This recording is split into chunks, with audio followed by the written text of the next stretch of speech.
YouTube Tamil மக்களுக்கு வணக்கங்க. இன்றைக்கி தலைப்பு பார்த்திங்கன்னா, நம்ம 18 கேரட் தங்கம் வாங்கலாமா வாங்கக்கூடாதா என்ற தலைப்பு தான் இன்றைக்கி. இப்போ விற்கிற விலைக்கு எப்படின்னா 1,00,000க்கு மேலே போகுது இல்லைங்களா? 1,00,000க்கு மேலே போகும்போது நம்ம யோசிப்போம். ஏன்னா நமக்கு வந்து கொஞ்சம் எங்கன்னா போக்குவரத்துக்கு நம்ம போகணும்னா கண்டிப்பாக ஜுவல்ஸ் வேணும், பெண்களாகப்பட்டவங்க எல்லாருக்குமே. அதாவது இந்த கவரிங்கிற நகைங்கெல்லாம் பார்த்திங்கன்னா நிறைய பேருக்கு வந்து ஒத்துக்கும். அதை ஒருத்தவங்களுக்கு அலர்ஜி மாதிரி ஆகும். எனக்கும் அதே மாதிரி தான். கொஞ்சோண்டு கவரிங் கையிலையோ இல்லை வந்து கழுத்துலையோ எப்பயாவது சும்மா ஒரு ஒரு ஒரு 1 ஹவர் போட்டால் போதும், சொரியாக வந்து அரிச்சின்னு இருக்கும். எனக்கு ஒத்துக்கவே ஆகாது. அதுமாதிரி நிறைய பேர் இருப்பாங்க. அப்போ அவங்களால ஜுவல்ஸ் எல்லாருமே வாங்க முடியுமா அப்படின்னா கொஞ்சம் வாங்கிறது கஷ்டம்தான். அதால் வந்து ஜுவல்ஸை பொறுத்தவரையில் இப்போ 18 கேரட்டு வாங்கலாம். ஏன்னா நான் இன்றைக்கி வாங்கின உங்களோட ரசீதோடு உங்களுக்கு நான் காமிக்கிறேன், எப்படி இருக்குன்னு பாருங்கள். இன்னும் கொஞ்சம் தரம் வந்து கொஞ்சம் பிரைட்னஸ் கொஞ்சம் கம்மியாக இருக்குது, அவ்வளோதான். மற்றபடி நம்ம தாராளமாக வாங்கி போடலாம். ஏன்னா பட்ஜெட் கம்மியாக இருக்கும்ன்றதுக்காக தான். இல்லை அதேமாரி இப்போ எங்கள் ஊர்லேயே லோக்கல்லே பார்த்தீங்கன்னா சாதா தங்கமே சாதா இருக்குது. 916 சாதா என்பது பார்த்திங்கன்னா கொஞ்சம் செப்பு அதிகமாக கலக்கிறாங்க. அது என்ன ஒரு பித்தளை நிறமாக இருக்குது, இல்லை பளபளன்னு இருக்குது. அந்தமாதிரி ஒரு கவரிங் கலர் மாதிரி இருக்குது இப்போ இருக்கிற ஜுவல்ஸ்லாம். ஆனால் நமக்கு வந்து பார்த்திங்கன்னா கோல்டு நிறமாக இருக்கணும். நம்ம கழுத்துக்கு போட்டால் நமக்கு எந்த ஒரு பக்க விளைவுகள், அதாவது இந்த அலர்ஜி மாதிரி நமக்கு இல்லாமல் இருக்கணும். அப்படிப்பட்டதுனா கோல்டு தான் நமக்கு சிறந்தது. அந்த கோல்டில் கலக்கிற பொருள் இதே செப்பு கலந்தாங்கன்னா பார்த்திங்கன்னா கூட அரிக்கும். செப்பு அப்புறம் என்ன பித்தளை கலக்கிறான்லாம் தெரியாது. ஆனால் இரும்பு கலப்பாங்கன்னு நினைக்கிறேன். ஏன்னா ஒவ்வொரு சில இதில் இரும்புன்னா துத்தநாக்கன்னு சொல்கிறாங்களே, வெயிட்டுக்காக வந்து இப்போ சரியான லோக்கல் கடைங்கள்லாம் பார்த்திங்கன்னா 916ன்ற பேரில் துத்தநாக தான் வெயிட்டுக்காக கலக்கிறத நம்ம வந்து கேள்விப்பட்டிருக்கோம். அதாவது வெயிட்டு கொடுக்கும் கிராமுக்காக அப்படின்ட்டு நிறைய போர்ச்சர் நடக்குது தங்கத்தை பொறுத்தவரையிலும். ஆனால் மக்களாக்கியப்பட்டவங்க ஏற்கனவே நகை நீங்கள் தயவு செஞ்சு வாங்கிறீங்கன்னா விற்காதீங்க. முடிஞ்சவரையிலும் பேங்க்கில் வந்து வச்சு வாங்கி அதை வந்து நீங்கள் வந்து திரும்ப மீட்கிறது கொஞ்சம் கொஞ்சமாக பாருங்கள். ஏன்னா ஒவ்வொரு சில பேங்க் வந்து நம்ம வந்து ரினியூல் பண்ணுறதுக்கு நம்ம தராங்க. ஒரு சில பேங்க்லேருந்து இந்தியன் பேங்க்லாம் பார்த்தீங்கன்னா இப்போ போட்டிருக்கிற சட்டப்படி ஃபுல் கேஷ் கட்டி தான் நம்ம ரினியூல் பண்ணணும். ஆனால் நமக்கு வந்து ரினியூல் பண்ணுற மாதிரி எந்த பேங்க் இருக்கோ அந்த மாதிரி ரினியூல் பண்ணி வச்சுக்கோங்க. ஏன்னா நானே போன வருஷம் நவம்பர் மாதம்லாம் பார்த்திங்கன்னா ஒரு 12 சவரம் விற்றுட்டேன். அது ஒரு வேலையாக விற்றுட்டேன். அது ஏன்டா விற்றன்னு ஆகிடுச்சு. ஏன்னா வெறும் 40,000 ரூபாய்க்கு தான் ஒரு பவுனே விற்றேன். இப்போ பார்த்தீங்கன்னா எப்படி இருக்குது பார்த்தீங்கன்னா எங்கேயோ போயிடுச்சு. அதால் வந்து இப்போ 1,00,000 ரூபா தான் தங்க நகைனா எக்ஸ்ட்ரா வந்து பார்த்திங்கன்னா கூலி சேதாரம், கூலி இல்லைனாலும் சேதாரத்தில் சேர்க்குறாங்க. அதாவது ஒரு பவுனுக்கு 3 கிராம் கிட்ட அளவுக்கு நமக்கு சேதாரமாக சேர்க்குறாங்க 916க்கு மட்டும்.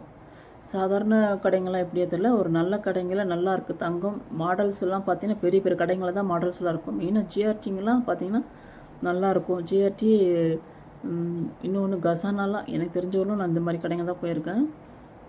சாதாரண லோக்கல் கடையில் நமக்கு வந்து டிசைன் கிடைக்காது. அப்படியே டிசைன் கிடைச்சாலும் ஒரு ஒன்று லைட் வெயிட்டாக மாதிரி இருக்கும், தரமாக இருக்காது.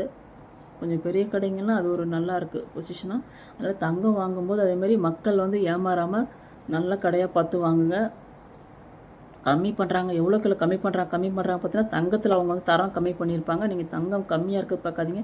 முடிஞ்சவரை நல்ல கடையாக ஒரு ஆல்மார்க் முத்திரை உள்ள சீல் போட்டு தயவு செஞ்சு வாங்குங்க. ஏன்னா வந்து ஒரு காலத்தில் நீங்கள் அதாவது பேங்க்கில் வைக்கிறதா இருக்கட்டும், இல்லை விற்கிற சூழ்நிலை இருந்தாலும் சரி, உங்களுக்கு நல்ல ஒரு பணம் கிடைக்கும் உங்களுக்கு.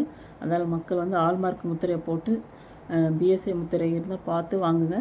சரி, இப்போ என்னோடய டாபிக் என்ன பார்த்தீங்கன்னா, இப்போ வந்து எனக்கு கோல்டு வந்து தேவைப்பட்டது. ஏன்னா வந்து நான் எல்லாமே ஜுவல்ஸ் எல்லாம் விற்றுட்டேன் இல்லையா. அப்போ வந்து பார்த்திங்கன்னா எங்கன்னா நம்ம வெளியில் போனோம்னா வந்து ஜுவல்ஸு தேவை, ஒரு செயின்லாம் வேணும்ன்ட்டு சரின்னு சொல்லிட்டு நேற்று தான் நான் ஜிஆர்டிக்கு போனேன். நேற்று வந்து ஏன்னா இப்போ ஜுவல்ஸ் கம்மியாக இருக்குல்ல, அப்படி பார்க்கும் 13,000. நேற்று வந்து நான் வீட்டை விட்டு கிளம்பும் போது 13,250 இருந்துச்சு. நான் கடைக்கு போய் சேர்றதுக்குள்ளே பார்த்திங்கன்னா சென்னை ஜிஆர்டி தான் நான் போவேன்.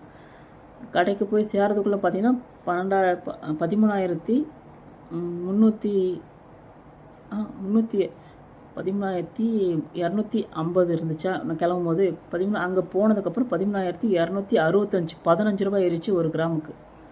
சரி பரவாயில்ல, அதெல்லாம் கொஞ்சம் தான் சொல்லிட்டு சரி பார்த்தோம். முதல்ல வந்து 916 பார்த்தேன் 22 கேரட்டில். பார்க்கும்போது பார்த்திங்கன்னா அது ரேட்லாம் எல்லாமே பார்த்தோம்.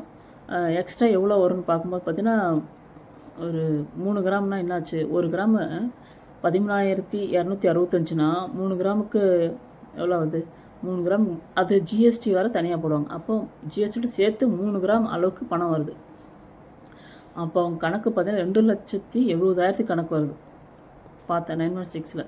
சரி அப்போ வேணாம், சரி 18 கேரட் இருக்கானா, 18 கேரட் இருக்கா, ஏன்னா ஒரு 10 டேஸாக தான் வந்து அவங்க ரெடி பண்ணி வச்சுருக்காங்க. இதுக்கு முன்னாடி வந்து பண்ணலை. ஆனால் நானும் இதுவரை கேள்விப்படவே இல்லை. எனக்கும் 18 கேரட்டு இருக்குமா இருக்காதா, எனக்கு கம்மியாகவே நம்ம வாங்கிக்குவோம். ஆனால் நம்ம கழுத்து அரிக்கக்கூடாது, நமக்கு வந்து அலர்ஜி இருக்கக்கூடாது. அதனால் நம்ம கம்மியாக இருந்தாலும் பரவாயில்ல, ஏன்னா திரும்ப போடும்போது அதே கம்மியாகவே 18 கேரட்டாகவே நம்ம வந்து போட்டுக்கலாம்.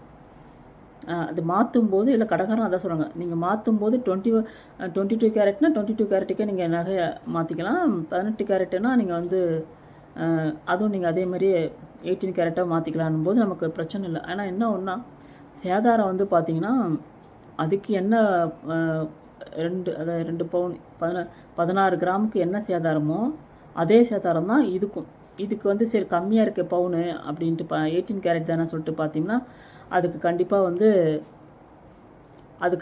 அதுக்கு வந்து கம்மி இல்லை. ஆனால் சேதாரம் ரெண்டுத்துக்குமே சேம் தான். என்னடா திருன்னு முடிச்சிருந்தேன், என்னடா இதுக்கும் அந்த பவுனுக்கு வாங்க போனால் என் கையில் வச்சுருந்து பார்த்தீங்கன்னா ஒரு 2,20,000 தான். எப்படா என்னடா பண்ணுறது, எப்படி வாங்க பார்த்தா சரி 18 கேரட்டுக்கே நம்ம வாங்குவோம் ஏன்னா பார்த்து சொல்லிட்டு பார்த்தோம். அப்போ 18 கேரட்டு வந்து பார்த்திங்கன்னா பில்லு வந்து 18 கேரட் வந்து அன்றைக்கி, அதாவது நேற்று ரேட்டு இப்போ காலையில் கிளம்பும் போது 1,250. நாங்கள் கடைக்கு போகும்போது 1,265. திரும்ப நான் வீடு வந்து சேர்றதுக்குள்ளே பார்த்தீங்கன்னா 1,575 எடுப்பாங்க. 215 ரூபா அளவுக்கு ஏறிடுச்சு ஒரு செகண்டில். சரி நான் வாங்கும்போது பார்த்தீங்கன்னா அதாவது 18 கேரட்டு வந்து 10,861 ரூபா. 10,861 ரூபா. ஜிஎஸ்டி வந்து பார்த்திங்கன்னா மொத்தம் 6,300 ரூபாய்க்கு போட்டிருக்காங்க மொத்தம். இது கிராமம் வந்து வெயிட் பார்த்திங்கன்னா நான் 2 பவுன் அதாவது 16 கிராமுக்கு தான் நான் போனது. ஆனால் பார்த்திங்கன்னா எக்ஸ்ட்ரா வந்து எப்பவுமே ஒரு நம்ம குறிப்பிட்டு போகும்போது 1 கிராம் குறையாக இருக்கும், இல்லைனா அதிகமாக இருக்கும். இப்படி தான் நம்ம வந்து ஜுவல்ஸ்லேயே இருக்கும். நம்ம மில்லியில் ஒரு ஜுவல்ஸ் கம்பல்லாம் வாங்கினா பார்த்திங்கன்னா கூட பாருங்கள், 200 மில்லி கூட இருக்கும், இல்லைனா 200 மில்லி கம்மியாக இருக்கும். அதனால் நம்ம குறிப்பிட்டு ஒரு பணத்தை கொண்டுட்டு போகவே முடியாது. இதில் பார்த்திங்கன்னா இந்த பில்லை பொறுத்தவரையிலும் நேற்று தான் வாங்கினது. மொத்தம் இந்த ஜிஎஸ்டியோட பார்த்திங்கன்னா 2,16,040 ரூபா. கொஞ்சம் பாயிண்ட் என்ன போட்டிருக்காங்க பில்லு ஒன்றா நீங்கள் இது வந்து 18 கேரட்டு 10,861. வேஸ்டேஜ் 17% போட்டிருக்காங்க. அடுத்தது க்ரோஸ் வெயிட் நெட் வெயிட் வந்து 17,001. அதாவது 16 கிராம் என்ற 2 பவுன் வரும். அதில் வந்து எக்ஸ்ட்ரா வந்து 1 கிராம் 200 மில்லி. இதை வச்சா மொத்தம் வந்து ரேட்டு பாருங்கள். டெக்ஸ்பல் அமௌண்ட் வந்து பார்த்திங்கன்னா இந்த அளவுக்கு வருது. ஜிஎஸ்டி போடுறதால 22,16,040 ரூபா. இது 44 பைசா. இவ்வளோதாங்க நேற்று வந்து இது வாங்கினது வச்சிங்களா. இப்போ அந்த ஜுவல்ஸ் எப்படி இருக்கும் நம்ம பார்க்கலாம். அவங்க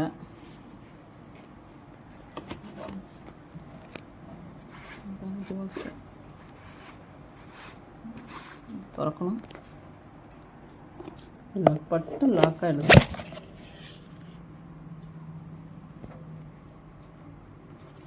பார்த்தீங்களா மாடலு.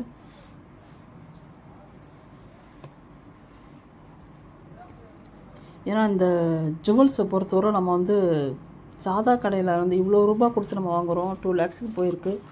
இவ்வளோ ரூபா கொடுத்து நம்ம வாங்குகிறோம்னா அது நம்ம வந்து ஒரு நல்ல கடையாக பார்த்து தான் வாங்கணும். ஏன்னா வந்து ரொம்ப கம்மியாக இதுவே வந்து பார்த்திங்கன்னா நம்ம 22 கேரட்டு கரெக்டாக இருக்குது. 22 கேரட்டை விட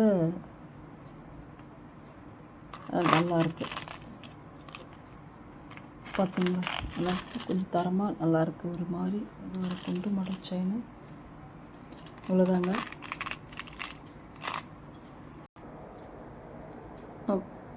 பார்த்தீங்களா, இந்த செயின் தான். இது வெறும் அதான் 2 பவுனு 1 கிராம் 200 மில்லி எக்ஸ்ட்ரா. இது 18 கேரட் தான். ஏன்னா வாங்கலாம். ஓரளவுக்கு கொஞ்சம் போலான டைப்பு தான். ஏன்னா அதிகமாக இப்போ விற்கிற விலைக்கெல்லாம் அதிகமாக வாங்க முடியாது. வாங்கினாலும் நமக்கு வந்து பாதுகாப்பு கிடையாது. அதனால் வந்து இந்த மாடல் தான் வாங்கியிருக்கேன். ஆனால் நமக்கு வந்து நம்ம இப்போ இருக்கிற காலத்தில் நல்ல தரமான கடையெல்லாம் பார்த்து நீங்கள் ஜுவல்ஸ் வாங்குங்க. அதேமாதிரி நீங்கள் சேமிக்கணும்னு நினச்சிங்கன்னா காயின் வந்து கொஞ்சம் காசு கம்மி, அதாவது நம்ம காது இல்லாத காயினாக நீங்கள் வாங்கி வைக்கலாம். ஒரு கிராமாக நீங்கள் வாங்கி வச்சா கூட உங்களோட சேமிப்பு எதிர்காலத்துக்கு யூஸ் ஆகும். அதாவது நமக்கு சேவிங்ஸ் பண்ணுறவங்க மட்டும் தேவையில்லாமல் யாரை நம்பி நீங்கள் வந்து பணத்தை கொடுக்காதீங்க. வட்டி கொடுற பேரில் அந்த பேரெலாம் எதுவும் தயவு செஞ்சு கொடுக்காதீங்க. உங்களோட பணத்தை நீங்கள் இந்த மாதிரி இன்வெஸ்ட்மெண்ட் பண்ணி ஒரு காயினாக வாங்கி வைங்க. அப்படி சப்போஸ் வந்து காது வச்ச காயினா கொஞ்சம் எக்ஸ்ட்ரா ஒரு 8% 7% தான் போடுறாங்க காது வச்ச காயினா. ஆனால் இதுக்கு வந்து 2% தான். காது இல்லாத காயினுக்கு வந்து அது வந்து நமக்கு வந்து சேவிங்ஸ் தான். ஆனால் வந்து பேங்க்கில் வச்சு வாங்க முடியாது. சாதாரண லோக்கல் கடையிலனா வச்சு வாங்கலாம். லோக்கல் கடையில் வச்சு வாங்கினா நமக்கு பாதுகாப்பு கிடையாது. அந்த காயின் மாற்றுறாங்களோ இல்லை இழைக்கிறாங்களோ அதுவுமே தெரியாது. ஆனால் நம்ம வீட்டில் சேமிக்கணும்னு நினச்சிங்கன்னா நீங்கள் வந்து காது இல்லாத காயின் வாங்கி நீங்கள் சேமித்து வச்சுக்கலாம். அப்படி காது உள்ள காயினா நம்மளை வந்து நம்ம தாலியில் வந்து கோத்துக்கலாம். அதெல்லாம் மக்களாக பார்த்து கொண்டிருக்கோம் எல்லா மக்களும். பார்த்தீங்கன்னா இந்த வீடியோ பிடிச்சிருந்தா லைக் பண்ணுங்கள். இந்த செயின் இது வெறும் 18 கேரட்டு வாங்கலாம் தாராளமாக. ஏன்னா மாடல்ஸை பொறுத்திருக்கு. ஒரு 10 டேஸ் தான். இப்போ ஒரு சில பேர் தான் வாங்கியிருக்காங்க, நிறைய பேர் வாங்கலை. இப்போ 18 கேரட்டு இப்போ சாதா தங்கம் தான் ஏற்கனவே இருக்குது. ஆனால் அந்த 18 கேரட்டுக்குள்ளே என்ன சேர்க்குறாங்கன்றது தான். என்னை பொறுத்தவரை ஜிஆர்டிலாம் பார்த்தீங்கன்னா அந்த ஆபரண தங்கத்துக்கே வந்து வெள்ளி சேர்த்து தான் பண்ணுவாங்க. அவங்க செப்புலாம் அவ்வளோ சேர்க்க மாட்டாங்க. அதனால் வெள்ளி சேர்த்து தான் பண்ணுவாங்க. 916க்கு அது ஒரு பர்சன்டேஜ் கணக்கு. இப்போ இது வந்து கொஞ்சம் கூடுதலாக, அதாவது இது தங்கம் இதில் எவ்வளோ இருக்குன்னு பார்த்தீங்கன்னா 75%. 18 கேரட்டுக்கு வந்து பார்த்தீங்கன்னா 75% தான் தங்கம் இருக்கும். அதால் வந்து அவங்க சொல்லி தான் கொடுக்குறாங்க. நமக்கும் பரவாயில்ல. ஏன்னா வந்து இப்போ இதுக்கு எக்ஸ்ட்ரா நான் 22 கேரட் வாங்கினேன்னா இன்னும் வந்து ஒரு 35,000 வச்சுருக்கணும். இப்போதைக்கு திரும்பிலாம் நம்ம வந்து கடலாம் வாங்குற மாதிரிலாம் இல்லை. இப்போதைக்கு நம்ம ஆபரண தங்கமாக சும்மா போட்டுக்கிறோம். ஏன்னா போன வந்தால் போடுறோம், கயிற்ற போகிறோம், அவ்வளோதான். மற்றபடி இப்போல்லாம் ஹை லெவல் வாங்கணும் அவசியம் இல்லை. மக்களை இதே நீங்கள் உங்களுக்கு பேங்க்கு வச்சு வாங்கினா கூட அந்த 18 கேரட்டுக்கு தகுந்த மாதிரி பணத்தை கொடுப்பாங்க. இப்போ 22 கேரட்டுக்கு வந்து ஒரு பவுனுக்கு வந்து ஒரு 50,000 தோராயமாக சொல்லுவோம். ஒரு 50,000 ரூபாய் கொடுக்குறாங்கன்னா 18 கேரட்டுக்கு வந்து ஒரு 30 இல்லை 40 அதான் கிடைக்கும். இதுதான் டிஃப்ரெண்ட்டு. அதனால் வந்து நீங்கள் 18 கேரட்டு அதுவும் நல்ல கடையாக பார்த்து வாங்க. 18 கேரட்டு சொல்லிட்டு நீங்கள் எல்லா கடையில் வாங்காதீங்க. 18 கேரட்டாக இல்லை வந்து அது கம்மி. இப்போ 9 ஆமாம் 9 கிராம் 9 கேரட் இருக்கும். எனக்கே குளருது, ஏன்னா நம்ம வாங்கி பழக்கம் இல்லைல்ல. அதில் வந்து 9 கேரட் இருக்கும். இதில் வந்து அதுக்கப்புறம் இதுதான் படிச்சிருக்கேன் நான். அதில் மக்களுக்கு வந்து நீங்கள் வந்து ஒரு நல்ல தரமான அதாவது கம்மியாக இருக்கும்போது கோல்டில் பொறுத்தவரையில் தயவு செஞ்சு நிறைய மக்கள் எங்கள் ஊர் பக்கம்லாம் பார்த்தீங்கன்னா கோல்டு தரமே இல்லை. எல்லாமே செப்பு கலராக செப்பே தெரியுது. அந்த டால் அடிக்கிறதுல செப்போட அதிகமான செப்பு சேர்த்து மக்கள் வந்து அதுவும் எங்கள் ஊரை சுற்றி பார்த்தீங்கன்னா கிராமத்து மக்கள் தான் வந்து அந்த செப்பு சேர்ந்து அது தங்கத்தை தான் வாங்கி பாவம் அவ்வளோ அவங்களோட காசுக்கு உழைச்ச காசுலாம் போட்டு வாங்கிக்கிறாங்க. அது அவங்களாம் எப்போ விழிப்புணர்வு வரும்னு தெரியாது. ஆனால் முடிஞ்சளவு மக்களை நல்ல கடையாக பார்த்து தரமுள்ளதாக முத்திரை இருக்கா பார்த்துவாங்க. நம்மளோட உழைச்ச பணம் என்றைக்கும் வேஸ்ட் ஆகக்கூடாது. ஆனால் தாராளமாக நீங்கள் வந்து 18 கேரட் வாங்கலாம். ஹை லெவலாக நம்ம வந்து வாங்கணும் அவசியம் இல்லை. நம்ம போட்டுக்கிற ஆபரண தங்கத்துக்கு 18 கேரட்டே போதும். அதனால் இதுதாங்க, நீங்கள் 18 கேரட் வாங்கலான்றது தான் என்னோடய பேச்சு. அதுக்காக தான் இந்த வீடியோ. மக்களாக்கி நீங்கள் எல்லாருமே வந்து 18 கேரட்டு வாங்கலாம். இந்த வீடியோ பிடிச்சிருந்தால் லைக் பண்ணுங்கள், கமெண்ட்ஸ் பண்ணுங்கள், சப்ஸ்கிரைப் பண்ணுங்கள். நன்றி, வணக்கம்.